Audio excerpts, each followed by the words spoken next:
I was watching this film and I was genuinely thinking कि यार ये जो फिल्म का प्रोटैगनिस्ट है ना, गलत इंसान को बना दिया यार, ये किसी और का फ्रेंचाइज है।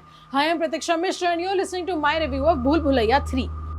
There is no denying the rewatch value that Priya Darshan's Bhool Bhulaiya has. It is genuinely a classic. अगर हम हॉरर कॉमेडीज की बात करें, स्पेशली इन इंडिया, आप भूल भुलैया का नाम ना ले ऐसा हो ही नहीं सकता। ये एक ऐसी फिल्म है जिसमें बहुत कुछ आइकॉनिक है, कैरेक्टर्स आइकॉनिक हैं, गाने मेमोरेबल हैं, सीन्स इतने फनी हैं और इतने मेमोरेबल हैं कि वो मीम्स बन गए हैं। अगर आप भूल भुलैया का कोई सीन रैंडमली ऐसे बाहर चिल्ला दो, at least 3 people will turn around and react to it. If you just yell Pani, people will start laughing, and that's the effect of Bhool Bhulaiya.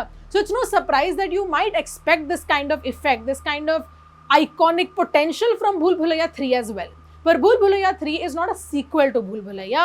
I would honestly maybe call it a spiritual sequel. And also Akshay Kumar doesn't return in a role that is genuinely one of his funniest and one of his most iconic roles. Instead, Kartik Aaryan helms Bhool Bhulaiya 3 much like Bhool Bhulaiya 2. Kartik Aaryan plays Ruh Baba or Ruhan, who is essentially a crook. He's a thug. जो लोगों का अंधविश्वास है या जो उनका super natural चीज़ों पे विश्वास है, उसको यूज करके या उसको एक्सप्लॉइट करके वो या तो उनसे पैसे लेता है या उनके सामान उठा के ले जाता है। Essentially, he does that for a living. There is a part in the film which is there in the trailer as well, where he points at a woman and says ये शापित है or that she is cursed, and the family just lets her live with him, and then we never see or hear from her again. Logically, makes no sense, but that's also the kind of lowbrow humor that Bhool Bhulaiya 3 operates on for the most part. Most of the actual humor in Bhool Bhulaiya 3 comes from like slapstick humor या जो physical comedy है, and that's because the cast that is in this film are great at doing comedy and not because the punchlines are very well written. Ruh Baba is essentially taken to Rakt Ghat by a princess Meera played by Tripti Dimri and her uncle. वो उसे कहते हैं कि तुम हमारे साथ हमारी हवेली चलो, वहाँ हमारा प्रॉब्लम सॉल्व कर दो और हम तुम्हें 1 करोड़ रुपए देंगे।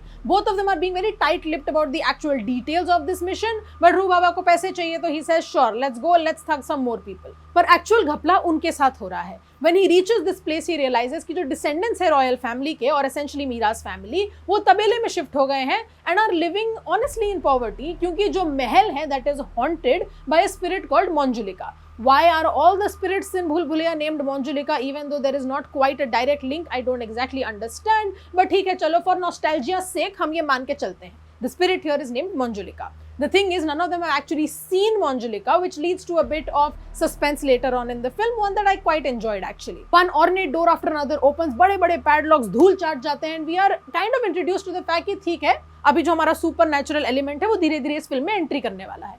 भूल भुलैया का biggest kind of plot point is reincarnation और पुनर्जन्म, जो हमें इस फिल्म में भी देखने को मिलता है इन एसेंशियली ऑल कैरेक्टर्स। 2 एंट्रीज होती हैं नई जब ये दरवाजे खुलते हैं और जब रहस्य ज्यादा बढ़ने लग जाते हैं। One is Mallika played by Vidya Balan and the second is Mandira played by Madhuri Dixit. Mallika is someone जो इस महल में आई है to essentially restore it, and Mandira is a buyer, she is a potential buyer who is ready to buy this but she has a few conditions. दोनों ही बहुत shady characters हैं, स्टार्टिंग से ही सबको इन पे थोड़ा थोड़ा शक होने लगता है, us included, and that is the way that film has set it up. One good thing that director Anis Bazmi does in this film, in Bhool Bhulaiya 3, is that he keeps the spirit of horror of Bhool Bhulaiya intact for the most part, pun not intended. भूल भुलैया का जो डर वाला aspect था, जो horror था, वो काफी हद तक अनसर्टेनिटी से आता है, कंफ्यूजन से आता है। We are afraid of the unknown. We don't know कि कौन से कोने में क्या डेंजर्स हैं या कौन क्या राज छिपा रहा है, क्या एक्चुअल में सच्चाई है। We don't know any of this, and in Bhool Bhulaiyaa 3 for the most part the director tries to do this and does succeed, and that is again one of the best parts of the film as well. क्योंकि बहुत बार when you show the horror directly, maybe because of a shoddy reveal or because the VFX might not work, it takes a lot away from the horror itself. I like that that doesn't happen in Bhool Bhulaiya 3. From the very second that Vidya Balan enters the screen in this sequence, essentially, absolutely stunning, beautiful cinema, she proves that Bhool Bhulaiya should have been Manjulika's franchise because she is genuinely the most interesting character and Vidya Balan is the most striking actor in the entire ensemble. हर scene में वो इतना अच्छा act करती हैं कि you are essentially mesmerized by her, which is the effect that Manjulika's character should have.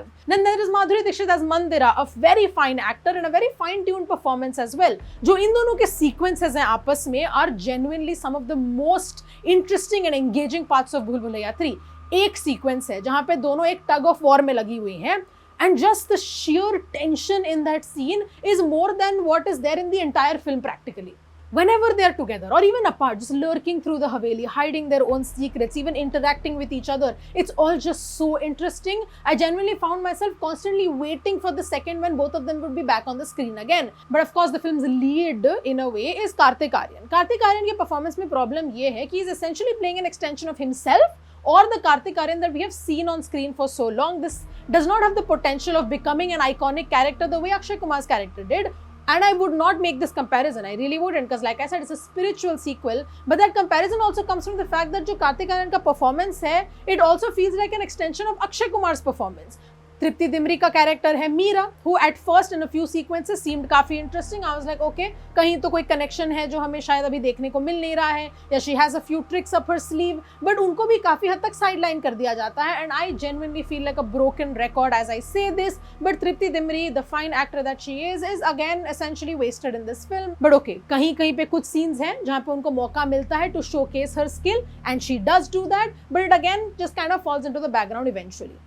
बहुत सारे क्वाइट फेमसली कॉमेडिक एक्टर्स भी इस फिल्म में हैं. Ashwini Kalsekar, Vijay Raaz, Sanjay Mishra, Rajpal Yadav, and all of them have been given roles that are basically caricatures. और सारे के सारे एक्टर्स अपनी पूरी जान लगा देते हैं to just elevate their characters from this premise and to just elevate the jokes that they are given, which are all kind of based on low hanging fruit. कुछ comedic sequences that do work out, they are quite funny, and that's again primarily because the actors are doing such a great job of just portraying them on screen.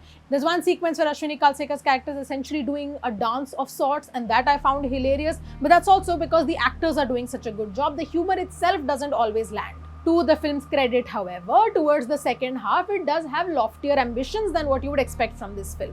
It introduces a character जिसके साथ बहुत नाइंसाफी हुई है. Genuinely, there has been grave injustice committed against this character, but without actually understanding and attempting to realistically portray this character's lived experiences, the execution just falls flat. It genuinely feels like उन्होंने ये plot point सोचा, and I'm glad कि उन्होंने ये plot point सोचा, ये twist सोचा. I am happy that they're trying, but after that they just didn't go into the actual nuance of the subject. Wait, 1 second. Before I go deeper into my analysis of this film, I would like to remind you that the stories that we tell at the Quint and the way that we tell them with honesty and integrity, and just the kind of stories that we try to platform, is only possible because of the support that you as our audience gives us, and we are always thankful for that. So if you're not a member of the Quint yet, go and do that right now.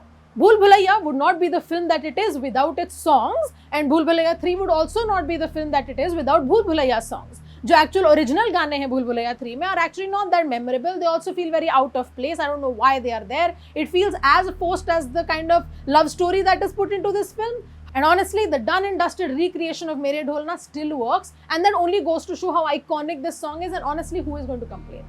कौन complain करने वाला है when we're getting मेरे ढोलना picturized on Vidya Balan and Madhuri Dixit? That sequence was genuinely mind blowing, so fun. जो ये film का horror VFX है is better than a lot we have seen earlier, and we have seen a lot of bad VFX happen, and it has genuinely derailed the horror.